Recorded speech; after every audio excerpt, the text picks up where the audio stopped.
what are we talking about in terms of news? Okay, so I got a little bit of news. Uh, Hopefully this will be short again. So recently, last week, the Microsoft came out and people had been had been saying rumors about the Xbox pricing and a thing called the Xbox Series S. Now we all know about the Xbox Series X, but there was rumors about something called an Xbox Series S as well. And so last week they came out with a tweet and they're like, you know what? Fine, it's out in the open. We admit it. It's a thing. And so they announced that the price of the Xbox Series S is going to be $299 US. Subsequently, they have announced that the Series X is going to be $499. So basically $500 and $300 respectively. Now, for people that are wondering, okay, well, what's the Series X? What's the Series S and what is it compared to the Series X?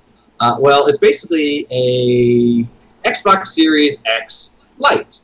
So this is kind of an interesting thing because in the previous console generations, they recently released a console and then they released a later one, such as the PS2 Slim and the PS3 Slim, or the Xbox One S. They basically would release a scaled down version of it, but it's functionally the same. And then in this previous generation, we had the mid-cycle upgrades, which were the PlayStation Pro and the Xbox One X. So now Microsoft's kind of doing this new thing where they have their flagship model, but they're actually offering a pared down model at a cheaper price. So it is $200 cheaper, no, $300 cheaper, $200 cheaper. It is $200 cheaper, but it is actually less than the X. So for example, the Xbox Series X is, they keep touting the fact that it's going to be having 12 teraflops. The Series S is only going to have 4. So it is actually a smaller X. It's weaker as well. Another thing is, for example, the RAM is going to be lower.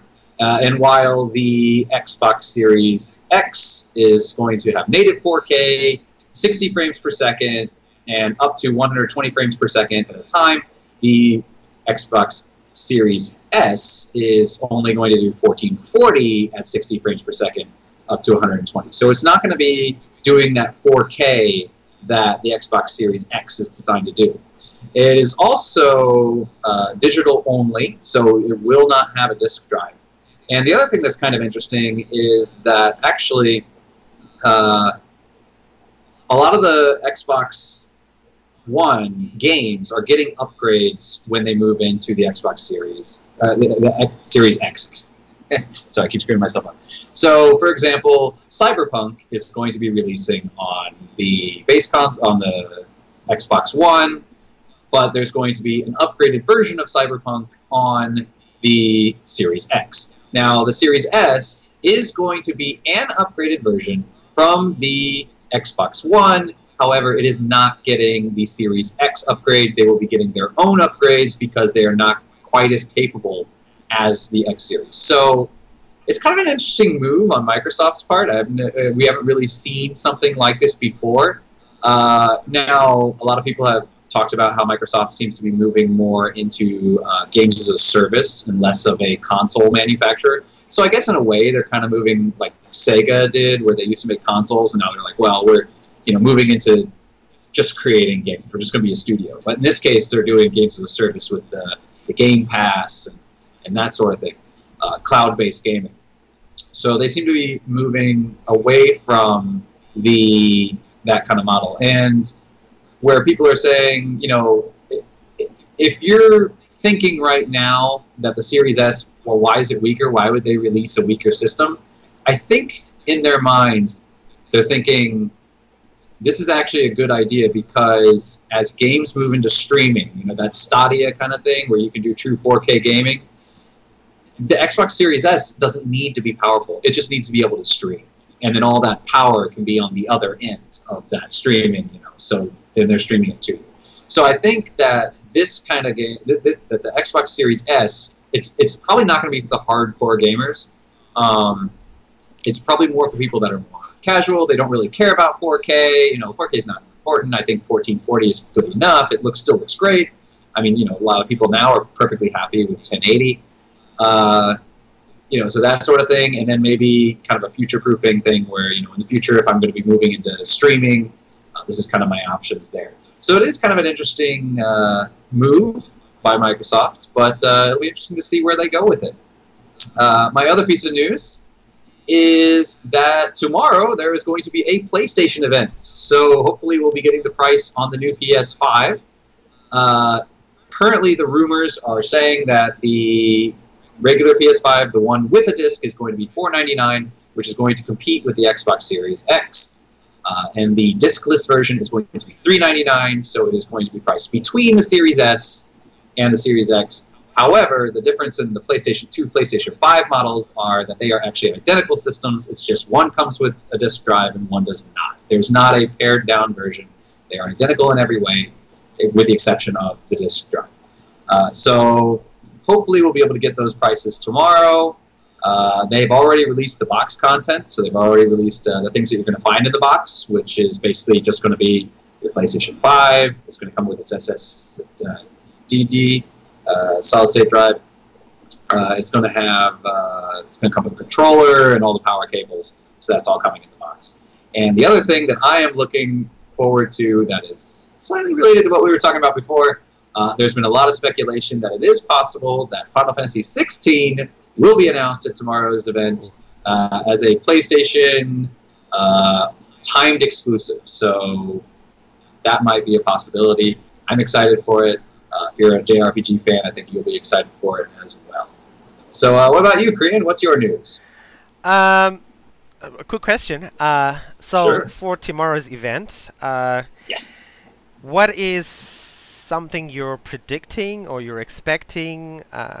What is one prediction that you would like to make about tomorrow's event? I am predicting the price. I think that there's been rumors around that the PlayStation was actually the lower model, or the discless model was going to be priced at $499, and the regular one was priced at $599, and then after the Xbox announcement, they decided to lower the price of both. I don't know if that's true. But my prediction is that the higher-end PlayStation will be the same price as the Xbox Series X.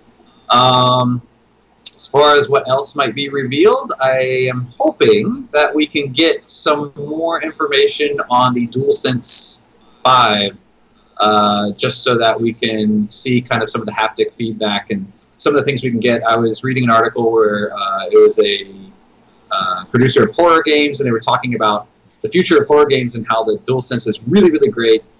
Because they were talking about something like, the way it jiggles, it feels like maybe there's a tingle in your right hand, so it feels like there's a spider crawling up your hand. Or there was another game, I can't remember what it's called. It's not Returnal, but it's another game. And they were talking about how they have a feature in this game that your guns can jam, and when they do, the trigger will lock to the point where you can actually not pull the trigger anymore.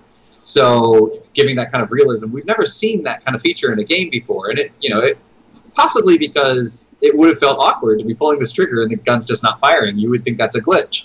Well, now you can physically feel something's wrong, and then tell your character to fix it or whatever. So I'm hoping to see more on this, the DualSense there, and also I can't remember the name of it. There was a game. It's made by Square Enix. Using the same engine as Final Fantasy 15. They revealed it on their last reveal when they were revealing all their games. I'm looking forward to that one. Can't remember what it is, but I remember it has something to do with summoning magic or something like that. So hopefully we'll get more information on some games. Because it looks like I said, Microsoft's model seems to be moving towards a games as a service model. PlayStation seems to really be battering down the hatches on this, exclusives, and really gameplay, because Xbox obviously is moving all their games over to PC. So I'm really hoping to see some new game footage and see what we're going to have. Okay, thank you. So I was actually going to talk about something totally different, but after Adam talked about the Xbox Series X, I just saw some news when I woke up this morning. So Microsoft xCloud is launching tomorrow at the same time as PlayStation's event. So if you guys don't know, Microsoft xCloud is Microsoft's sort of streaming service. for games at the moment. At the moment, we've got NVIDIA's GeForce, but that's only available in America. Microsoft's xCloud is available worldwide starting tomorrow for €15 a month. You have a catalog of 150 games, and you can stream them to your Android cell phone. You unfortunately cannot still stream them to the iPad, which would be great for me because I have an iPad Pro, which, if you don't know, is a 12.9-inch iPad, which would be great for playing some games and streaming them. But Apple, that was also, I guess, another part of the news. Apple changed their news recently regarding game streaming services. So in the future, Apple told Stadia, told Microsoft, we will allow your streaming service on our platform, but each game has to be individually submitted for streaming. And Microsoft and Google bothly told Apple, yeah, that's crazy, we're not going to do that. Because if you look at it for Netflix, Netflix has a whole bunch of movies, TV shows. They're not, imagine if you had to individually submit every single Netflix TV show and movie to Apple. That would be crazy to find something on the App Store. And Microsoft is right. I've used to be an Xbox Game Pass user. I paid for it for quite a few months before my gaming backlog, listen to last week's episode, became too much. And the coolest thing about Game Pass is just you log in, you click on a game. For the regular Game Pass, not the streaming one, it installs. Sweet, you get to play. You get to play the whole game. There's no buts or ifs, or then there's no gate-locked content or gate-kept content. It's really, really cool. And so xCloud tomorrow, I don't know if I'll play stuff on my phone, but it's something I might consider at some point, depending on the catalog. If they increase the catalog, I mean, Netflix has probably hundreds, maybe not hundreds, maybe tens of thousands of movies and TV shows. If they get up there, I mean, that would be something I would definitely consider, is just going into streaming. I mean, that goes back to also last week's topic of paying, you know, $500 for a graphics card when you can just pay $15 a month and play all the games you want on all your devices without having to spend money on the hardware. So I'm looking forward to seeing what Microsoft does tomorrow, how expansive it is, what's the reviews of the service. If you're interested, just Google xCloud.